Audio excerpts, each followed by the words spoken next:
Assalamualaikum warahmatullahi wabarakatuh. Perkenalkan, nama saya Aditria Yulwandani, jurusan Perbankan Syariah, Fakultas Ekonomi dan Bisnis Islam, IAIN Tulungagung. Di sini saya akan menjelaskan isi dari laporan saya melaksanakan praktek pengalaman lapangan atau yang sering disebut dengan PPL. Namun sangat disayangkan, PPL gelombang 2 saat ini berbeda dengan gelombang yang sebelumnya, dikarenakan terdampaknya virus corona yang tersebar kemarin dan sampai sekarang juga masih belum tuntas. Karena dilaksanakan pada saat pandemi, pihak kampus memutuskan bahwa praktek pengalaman lapangan atau PPL itu dilaksanakan di desanya masing-masing. Di desa saya ingin memilih BUMDes Amanah untuk PPL. Alasan saya memilih BUMDes Amanah karena di BUMDes Amanah ini juga mengelola simpan pinjam yang dipinjamkan kepada masyarakat yang digunakan untuk pengelolaan UMKM. Nah, judul yang saya ambil dari PPL tersebut adalah peran BUMDes Amanah terhadap pembangunan rest area di Desa Jaraan, Kecamatan Gondang, Kabupaten Tulungagung, yaitu mengenai sejarah terbentuknya BUMDes Amanah. Dari hasil identifikasi yang dilakukan oleh Bappenas Provinsi Jawa Timur dan BPMPD Kabupaten Tulungagung, maka pada tahun 2015 Desa Jarakan itu telah memperoleh program BUMDes dengan kebijakan pengembangan yang didasarkan pada pemberdayaan usaha yang diwujudkan dalam usaha simpan pinjam serta usaha sektorial dan pemberdayaan lingkungan yang diimplementasikan secara menyeluruh sesuai dengan kebutuhan masyarakat sebagai pelaku kegiatan. Salah satu usaha yang ada pada BUMDes yaitu persewaan sound system. Yang kedua yaitu jasa pengambilan sampah. Yang ketiga yaitu usaha perkreditan mesin jahit. Terakhir yaitu simpan pinjam atau jalin matra. Nah, simpan pinjam ini diberikan kepada masyarakat itu tentunya dengan bunga yang murah, cepat, dan tepat. Dan semoga dengan adanya simpan pinjam ini dimanfaatkan oleh masyarakat itu untuk pengembangan UMKM dan dilakukan dengan sebaik-baiknya. Permasalahan lapangan. Nah, permasalahan yang ditemui saat praktek pengalaman lapangan di BUMDes Amanah ini, ternyata pada BUMDes Amanah ini mengalami banyak kerugian.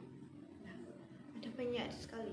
Salah satunya yaitu pada pengambilan jasa sampah, simpan pinjamnya dan juga perkreditan mesin jahit. Mengapa demikian? Dikarenakan pada saat pengangsuran mesin jahit yang dikreditkan kepada masyarakat itu ternyata banyak yang nunggak. Untuk simpan pinjam atau jalin matranya juga begitu. Masyarakat setelah pinjam digunakan untuk pengembangan UMKM, ternyata untuk mengangsur itu banyak yang menunggak juga. Tanggapan dari pihak lembaga tempat praktek yaitu terkait beberapa permasalahan di BUMDes Amanah yang misalnya seperti usaha pengambilan sampah yang tidak jalan atau mendapat banyak kerugian, maka diganti saja dengan usaha yang lainnya seperti memanfaatkan rest area yang nantinya dikelola oleh BUMDes dan juga masyarakat Desa Jarakan. Nah, saat ini itu masih tahap-tahap pembangunan. Yang selanjutnya masuk saja ke bab 3 mengenai pembahasan. Itu analisis hasil upaya. Yang poin pertama, permodalan. Modal awal BUMDes Amanah itu berasal dari dana desa. Itu pada tahun 2016 sekitar 19 juta. Nah, uang 19 juta tersebut dibuat untuk rancang sound system yang kemudian akan disewakan kepada masyarakat. Kemudian mulai berkembang lagi dengan jasa perkreditan mesin jahit. Nah, mesin jahit ini juga akan dikreditkan kepada masyarakat yang kemudian akan masyarakat itu membayarnya dengan cara mengangsur. Setelah itu BUMDes juga mengelola usaha pengambilan sampah. BUMDes Amanah itu membeli mobil sampah untuk mengambil sampah, namun dengan cara kredit, dan sampai sekarang itu masih belum lunas juga cicilannya. Kalau tidak salah itu kurang 2 kali angsuran, kalau bukan 3.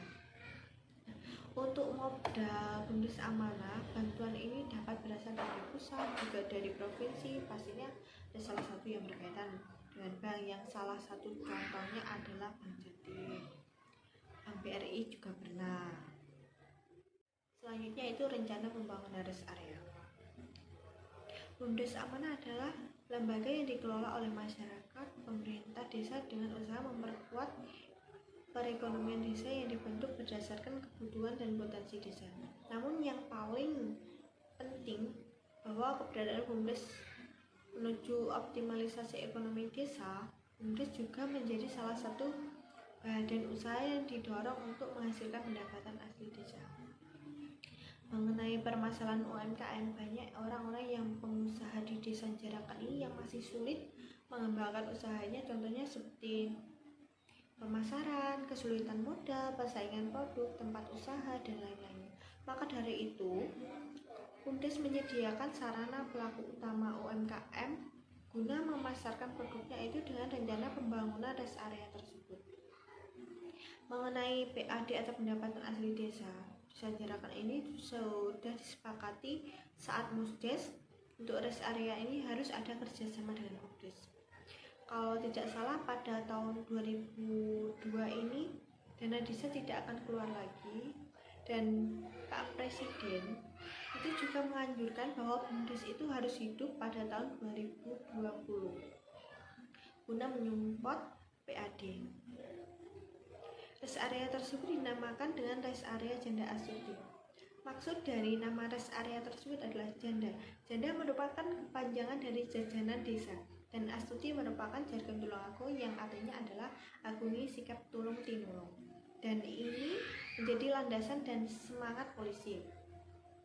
Diharapkan dengan jargon Astuti ini bisa menciptakan masyarakat yang ayem, tentrem, mulia, dan tinoto. Janda atau jajanan desa Jarakan Kecamatan Gondang ini sudah diakui oleh Dinas Kesehatan Tulungagung. Ada sekitar 34 janda atau jajanan desa yang sudah mendapatkan sertifikat PIRT dari Dinas Kesehatan. Pemberian PIRT ini antara kualitas produk oleh jajanan desa Jarakan sudah memenuhi standar kesehatan. Kedepannya, janda atau jajanan desa ini akan ditampung dalam kelompok wanita Bunda Bangkit Bunda Hebat yang dibawa naungan oleh PKK Jarakan. Mengenai konsepnya, masyarakat boleh menjual janda atau jajanan desa itu dengan memanfaatkan rest area tersebut untuk berjualan di pagi hari sampai sore hari. Karena melihat perekonomian masyarakat di desa Jarakan yang saat ini tidak perlu membayar mahal untuk sewanya, cukup dengan membayar Rp10.000 saja sudah bisa berjualan di rest area Janda Astuti yang itu pun hanya digunakan untuk biaya kebersihan. Dan di malam hari, tempat tersebut digunakan BUMDes sendiri atau pengurus BUMDes untuk berjualan produknya, mungkin seperti konsepnya seperti kafe-kafe yang sedang tren masa kini di kalangan anak muda. Namun harga produknya itu juga tidak akan dijual mahal. Harganya itu standar, murah, meriah, namun rasanya itu juga enak, tidak kalah. BUMDes juga memiliki pendapatan dari hasil parkir. Dalam satu hari kendaraan yang beristirahat di rest area tersebut pastinya kan banyak. Karena letaknya yang cukup strategis, Desa Jarakan juga merupakan jalan provinsi yang menghubungkan antara kota, yang pastinya itu banyak yang dilalui banyak kendaraan. Selain itu, BUMDes juga bisa mendapat penghasilan dari pemanfaatan MCK. Pasti orang-orang yang mampir di rest area tersebut adalah orang-orang yang sedang melakukan perjalanan jauh. Kemungkinan besar pasti yang dituju adalah MCK, entah itu mandi ataupun apa. Karena rest area masih dalam pembangunan dan saat ini masih terhenti karena dananya belum keluar, kemungkinan pada Februari tahun 2021 rest area tersebut sudah bisa digunakan berjualan. walaupun pembangunannya itu belum sepenuhnya selesai dengan sempurna. Kerjasama sinergitas antara pemerintah, pengelola BUMDes, dan juga keterlibatan masyarakat itu harus berjalan dengan baik agar cita-cita menuju masyarakat yang sejahtera di desa itu dapat terwujud menuju Indonesia yang lebih maju dan dengan pembangunan dengan pemerataan antara masyarakat, kota, dan juga pedesaan. Dari sini, rest area tidak hanya memanfaatkan dari satu penghasilan tetapi juga banyak. Semoga dengan dibangunnya rest area Janda Astuti ini, BUMDes akan kembali hidup dan lebih maju, keuangan BUMDes juga akan kembali stabil, perekonomian masyarakat juga lebih maju, dan juga bisa membuka perekonomian baru, omset meningkat dengan cepat dan bisa membantu pendapatan masyarakat di Desa Jaraan. Sekian presentasi dari hasil laporan pelaksanaan praktik pengalaman lapangan atau PPL Gelombang 2 saat ini. Apabila ada kesalahan, saya mohon maaf yang sebesar-besarnya. Wassalamualaikum warahmatullahi wabarakatuh.